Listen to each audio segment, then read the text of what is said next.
2 down 7 dickheads ago, as you were. Oh, Zack Sabre Jr. is a true treasure to pro wrestling, isn't he? I'm John Recton with my review, New Japan Pro Wrestling's G1 Climax 31 Night 3 event.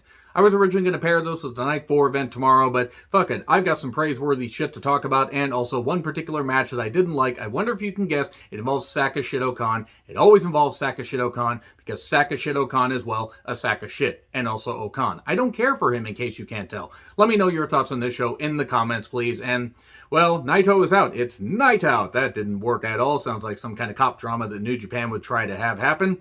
But anyway, since he is out, because Zack Sabre Jr. took him out, he had severe knee issues, at least severe enough that he couldn't continue in this tournament. I mean, and considering how Naito has constantly landed on his neck, had knee issues in the past, and is a workhorse and has done some really good stuff, well, at least he's going to get these knee issues addressed. But now A Blocka, thank you very much to a particular friend of mine, because now I hear A Blocka and B Blocka instead of A Block and B Block. I can't unhear it no matter how hard I try. Everybody that was going to face Tetsuya Naito gets awarded 2 points automatically by forfeit. So I'll have point totals, a rundown rather, at the end of this and other reviews as we head towards the semifinals and the finals. It's certainly going to be interesting to see what happens now that A Block is down to 8 wrestlers. So anyway, because Tanga Loa is supposed to face off against Naito, he takes on suitable competition and Yuji Nagata. When in doubt, call on Blue Justice to deliver. And even at 53 years old, my God, Yuji Nagata can still do a lot of great shit. Guy wants to wrestle till he's 70. I'm not saying he'll be able to, but he will definitely be able to wrestle as long as his body holds up. And considering how much he's changed his style, the cannon fire kicks and the stuff, he can certainly wrestle at least for another 5 to 7 years possibly. He could at least wrestle to 60. And plenty of good stuff. This was given a lot of time. It was only a 5-match card, so I understand why some of the matches went long. They wanted to justify the prices, that the fans paid for the tickets. But also, Nagata can still deliver a long match with a deliberate pace. We did get some nice heel hook and good submission work by Nagata as he kept targeting the knee of Tanga Loa. And there was a good pace here, but eventually, ape shit, 1, 2, 3, Tanga Loa gets the victory, and that was some good stuff. Then we move on to Toriyano versus Saka Shit-O-Khan. I'm going to keep calling him that until A, the gimmick changes, and B, this Saka shit is off my television screen. I tried to give him a chance, actually. I hated the gimmick to begin with, but I was like, okay, you know what? Maybe I'll be wrong, and no. We're almost a year into this goddamn thing, and I can't fucking stand the guy. It's a stupid gimmick. It looks freaking ridiculous. The guy really isn't all that good in the ring, and it's stupid and cartoonish. And yes, Yano is silly and cartoonish, but Yano can also wrestle, and Yano's entertaining. This wasn't good.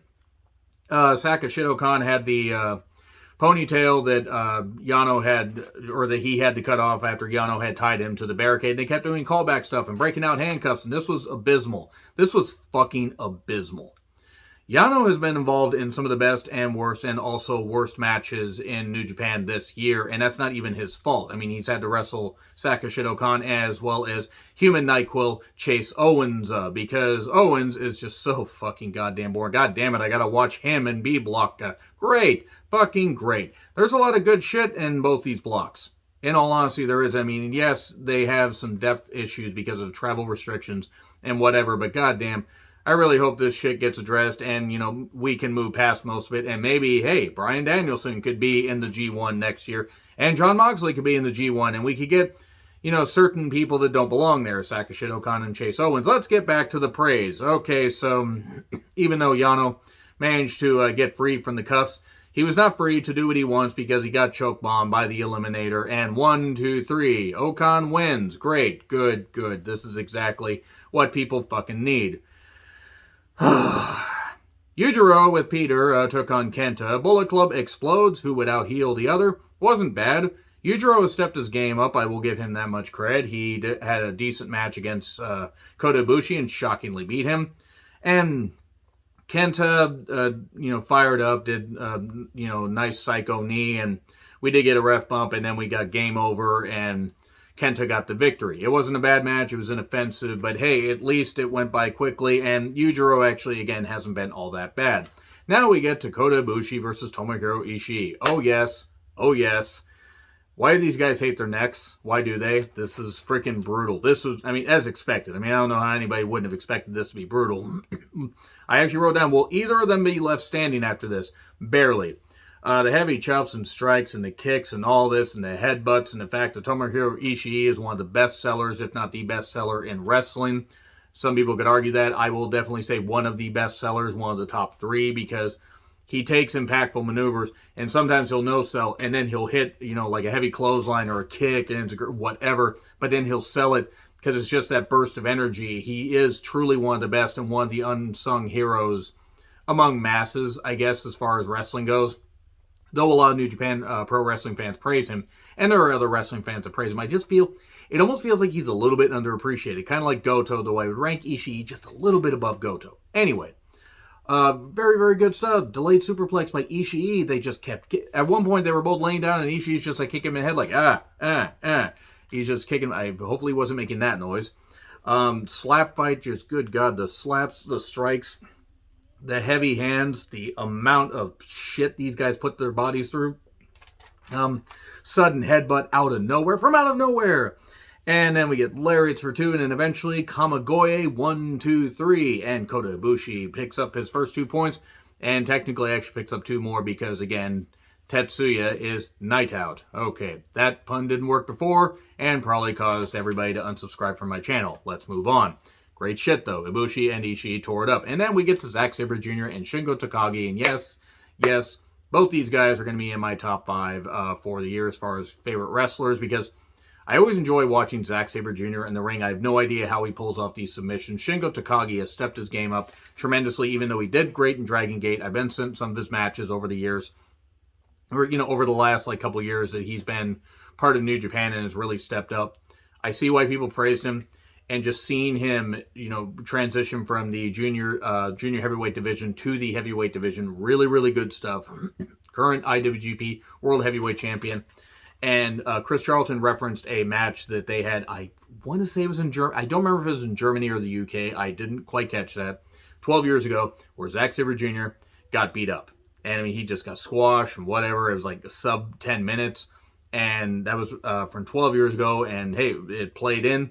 There were some callbacks. Shingo, apparently, even though I've never seen that match and didn't know they faced off. There were also subtle hints to Bryan Danielson possibly coming to New Japan. He talked about wanting to face Zack Sabre Jr.